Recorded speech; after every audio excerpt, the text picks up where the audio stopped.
I'm very, very happy to have Desmond Alugnoa here today from from Ghana. You Yes, traveled from in Ghana. last night on Yeah, a very long train journey. yeah, I guess together with a lot of other people who got stuck in the train from London. But fortunately, Desmond is here. So Desmond is the co-founder of the Green Africa Youth Organization, GAIO, and he is the Africa Program Coordinator for the Global Alliance for Incinerator Alternatives, Gaia. He's a youth leader with a focus on community empowerment and rural innovation. His work builds on finding movements, bringing movements together to provide youth and gender-based leadership, and he supports frontline communities to adapt to climate change. His work is also dedicated to building capacities of vulnerable groups, like waste pickers, and providing solutions to pressing environmental issues. So, Desmond, perhaps you can kick off this conversation by explaining why waste from methane is such an important issue if we want to really move forward the climate agenda. yeah. Thank you very much, Dagmar. It is, like you rightly said in your introduction, the IPCC report actually highlighted waste as one of the very three areas where methane emissions has been high over the past 2 decades. And in the world we live today, we realize that waste has become such a huge thing because of either corporations overproducing more than people can consume, or people just having this appetite of creating a lot of waste. And so if waste is producing such enormous amount of methane, which is a problem for the climate and the global warming, and then you have populations producing such enormous amount of waste, then methane is something that we really should put our focus on. One critical point to also take note is the fact that methane, even though it has such an average lifespan, shorter comparative to other carbon dioxide and related gases, it is its impact is very instant. In a matter of 10 to 12 years, methane can cause so much warming. And so if we would want to actually act on climate, I think that acting on methane is one option to catalyze the global fight for climate change. Thank you, Desmond. I'm really interested in your work that you have kicked off in Ghana. And perhaps you can also tell a little bit about what you're doing in terms of bringing youth together. And then we go on to the work on waste that you're involved in. Yes, in Ghana, in Green Africa Youth Organizations, which is actually not only in Ghana but in Africa, we focus on mobilizing young people to take action, to lead in diverse thematic areas, including waste management, including circular economy in general, and also including supporting communities both in agriculture and also to help them have access to certain basic needs. So far, in the past few years, we've been able to chalk success in so many areas, and I was talking to you right before this panel that we just successfully launched the first ever zero waste strategy in Accra for the city of Accra. And this is a document that it brings all actors together under one umbrella, giving them access to space and helping them connect their solutions, and in order to be able to operate in a more efficient way in terms as far as waste management is concerned. And this has been something solely driven by young people. The consultations are driven by young people, the document production, and everything along the value chain of the waste management has been driven by young people. We've recently also set up the Youth Climate Council, which is also our way of creating that space where young people have the opportunity to mainstream youth needs and ensure that young people are included, young people are engaged in as far as climate discussions and sustainability is concerned. And we're hoping to actually expand this beyond just having the Youth Climate Council in Ghana, but to have youth climate councils across Africa and across the world, where young people, when they say that this is what we demand, this is what we think is good for us today and our younger ones that will be coming, then this can actually have an impact, because as at now, we only have that opportunity when organizations want to involve one or two young people. But then at the end of the day, sometimes even if you are there truly representing youth voices, you are just one or two, and that doesn't really give the momentum to act. But then if we are able to plant these youth climate councils across the globe, where young people have their own space to work with national government, to mainstream their ideas, get their hopes and ambitions balanced in the national discussions, I think it could give us a better opportunity to fight in climate change. And I learned that through your work as a program coordinator for the Global Alliance for Incinerator Alternatives, your focus is very much on system change, isn't it? Yes. Can you explain a little bit on how that works? Yes, so we've realized that there have been a lot of issues always coming back to consumption, coming back to waste that is generated out of consumption, and coming back to false solution, if I can say that. So what Global Alliance for Incinerator Alternative has focused on these years is that we need to change the narrative. We need to direct people to true solutions where they are reliable, where they are scalable, where they are sustainable. So I'll give you an example of this. When it comes to waste management, there's been a lot of talks and pushing of national government towards waste to energy, or incineration for that matter.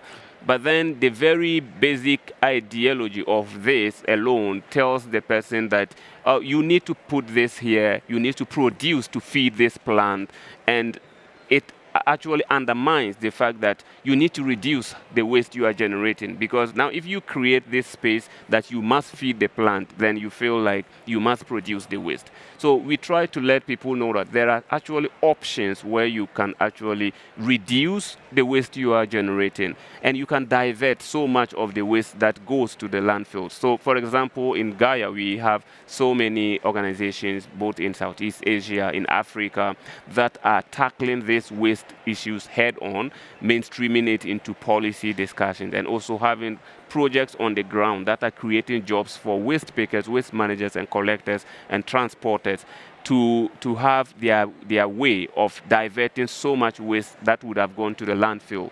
And then how this is done is that we normally could have a material recovery facility, because a lot of the countries, the main challenge is waste pickers work in isolation. They do not have recognizing by national governments and all that. But then once they get a material recovery facility where they are able to bring all their waste into the same center, being able to sort, being able to see what is the value for this component of waste.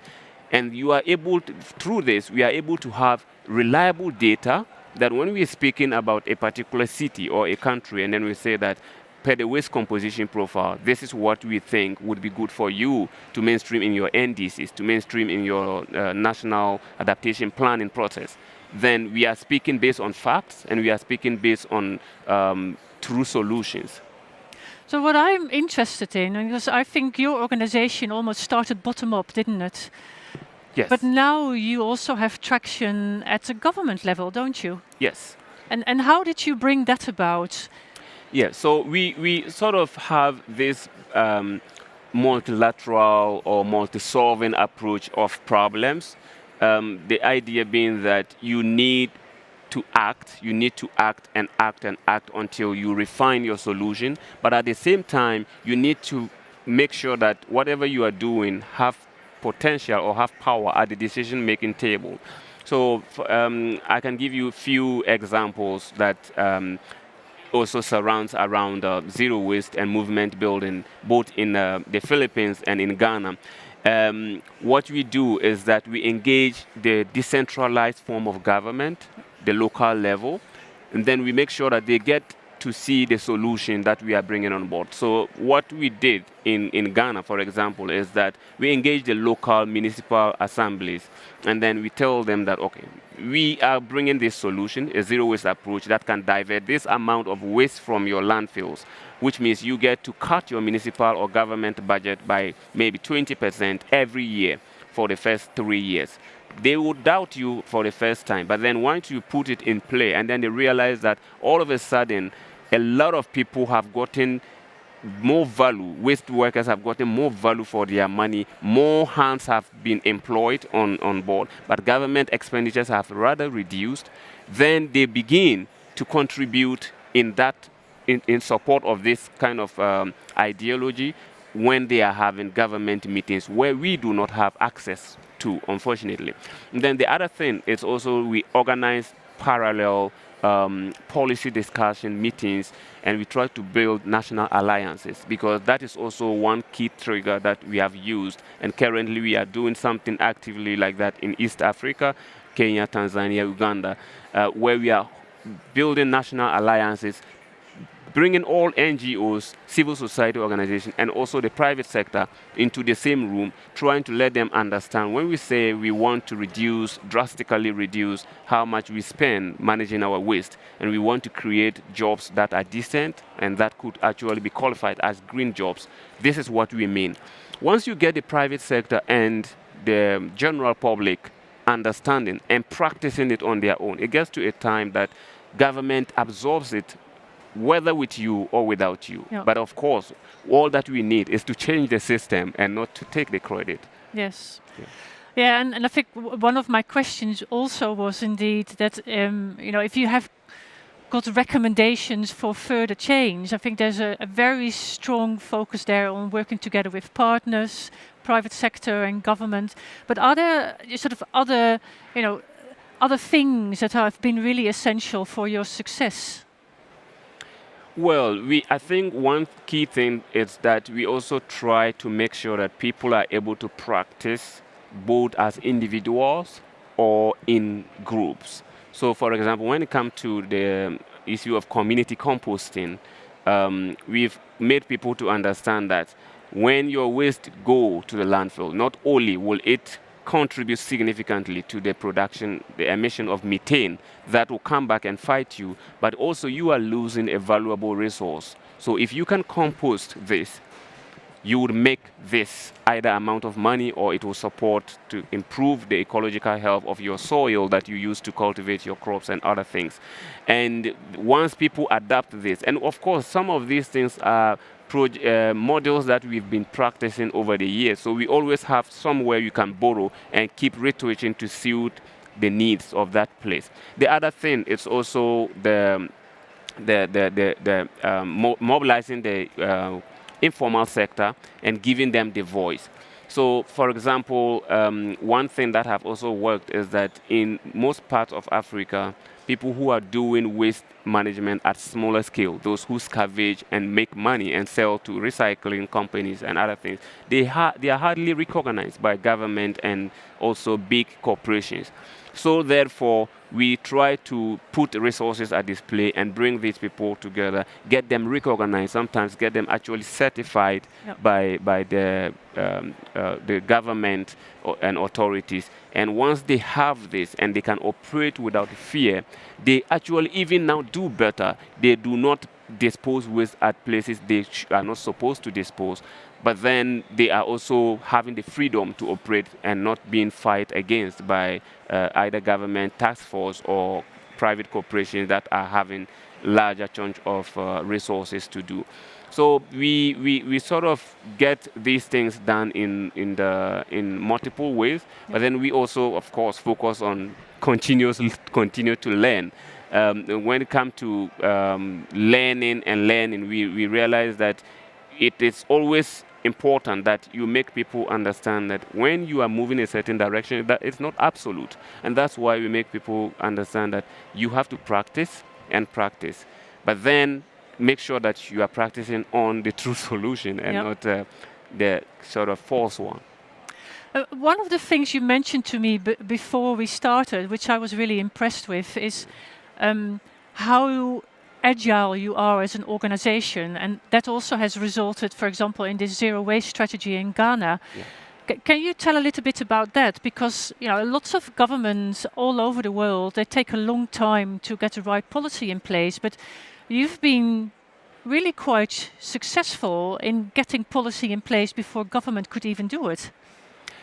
Yes, I think one advantage in the private sector or the NGO sector is that you are there without or with very little bureaucracy. Um, you only have one goal: deliver results. So, for us, how we have been able to, for example, get this done, has been just to make sure that we focus on consulting people and not enforcing any ideas. Of course, working with the Global Alliance for Incinerator Alternative and also working with GAIO for more than 5 years now, we have so many ideas, we've seen so many stories, we've seen solutions that we could actually come out and say, this is what is happening. And I'm not proud to say this, but that is usually what government does. Instead of actually allowing people to go through the process, to understand why they should do why they should be part of something, and then that will feed into how they implement that something. They usually could just consult a very few number of people, and then that is it. So for us, we open the space for consultation. We open the space for people to actually iron out the problems again, and then suggest their own solutions. And then we connect expert opinions to this, critiquing whatever discussions that have come out, asking the right questions. If you do this, what about that? And this is why I use the word multi-solving, because we do not also just say that, well, the community people have said this, so that is it. We ask the right questions and make sure that they go back to the table and design their solutions. In Ghana, we made these consultations with over 15 different sections, and each of these sections contain about 200 different stakeholders. And usually, I think what made this actually work so easily was because we do not consider a few people as stakeholders.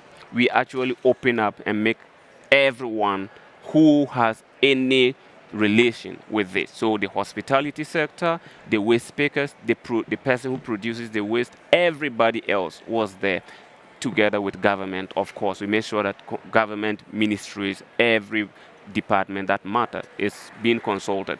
So therefore, you have the government who would always tell you, but this is the problem. The problem is that people don't listen. The problem is that people won't sort their waste at source. So the local community people who are in the place, then the waste pickers who are there, they are able to hear these things, and then they give either responses that are appropriate, or they are able to have their group discussions and come out with what then can we do if the people are doing this and that. I think that has been one of the key formulas to our success, opening up and focusing on results and less bureaucratic processes. Thank you. I'm just looking at people in the audience. Is there anyone who's got questions? Yeah? I don't know whether you can hear me. Is reducing the breeding herd part of the solution? So the question is whether reducing the breeding herd is part of the solution. Reducing the breeding herd. Herd. Yeah, the cows. Yeah. For waste. Yeah. Yes. Yeah. Well, I would say what you are talking about is in agriculture, if I get you right. Yes, I would say, of course, it is part of the solution, but then to what, in my opinion, what percentage could this contribute? Because when you look at the IPCC report and several reports that are out there, in terms of numbers, you would realize that actually when it comes to the agriculture sector, the emissions that come from the waste outweigh so much of the emissions that come from maybe cattle rearing and the emissions that come from the methane that comes from the byproducts of these animals. And then the other thing is that you have such a very head-on, limited issue to deal with when it comes to food security, when it comes to food availability, when you want to go to that direction. Whereas when you go to the waste sector, almost everything is more about benefit, because when you divert waste from the landfill, you're creating jobs. You are bringing money, more money into people's pocket. And of course, you are avoiding the emissions, which is all good. Whereas when you want to tackle it on the other sector, you are thinking of how do I balance, how do I make a replacement for the nutritional values that people probably are raising this cattle for. So I think that yes, it contributes, because cattle also produce methane. The production of the hay sort of, sometimes they amass, they grab so much land to produce this, and yeah, that also contributes. But then the fact is that as far as data can support us, that is not as significant as against the landfills where we push our organic waste into. And so therefore, it is good to act, but if you really want to catalyze our climate action on the CO2 in terms of methane, then it will be better to also focus much more on the waste side. So I think, we could talk about this for a very long time, but I think I'd like to sort of wind down the discussion now. But I think I'd love to hear from you what you think are sort of recommendations for actually all of us out there in terms of dealing with methane from waste. Yes, my recommendation is that everyone, including parties who are here discussing in major sessions, we need to pay particular attention to methane and emissions in general. Of course, we need to know that the long-term focus on carbon dioxide is important, because that's something more long-term. But then we should not overlook the fact that if we want to see climate, global warming reduced, global temperatures reduced, methane is a very clear source, because this is a gas that, of course, the potential is huge, but also when you reduce it, it's very quick to see, because it has that comparatively shorter lifespan in the atmosphere. So if you focus there, I think it's actually an opportunity for us to see how effective our methodologies are. So I would encourage everybody to try to include this. So including this will then mean that you as an individual have a responsibility to reduce as much as possible. You as a delegate or a government, you have a responsibility to mainstream policies and activities and projects that would help reduce the emissions of methane as much as possible. And of course, everybody else doing their own way, little way, would help in the global sense, reducing the atmospheric temperatures. Thank you. I fully agree with you, and I guess there's, particularly on waste methane, there's something that we can all definitely contribute to. Yes. So yeah, thank you for what you shared with us. I think if people would like to learn more of the work that Desmond and his organization is doing, go to the website. There's a wealth of information on what Gaia is doing. And thank you, Desmond.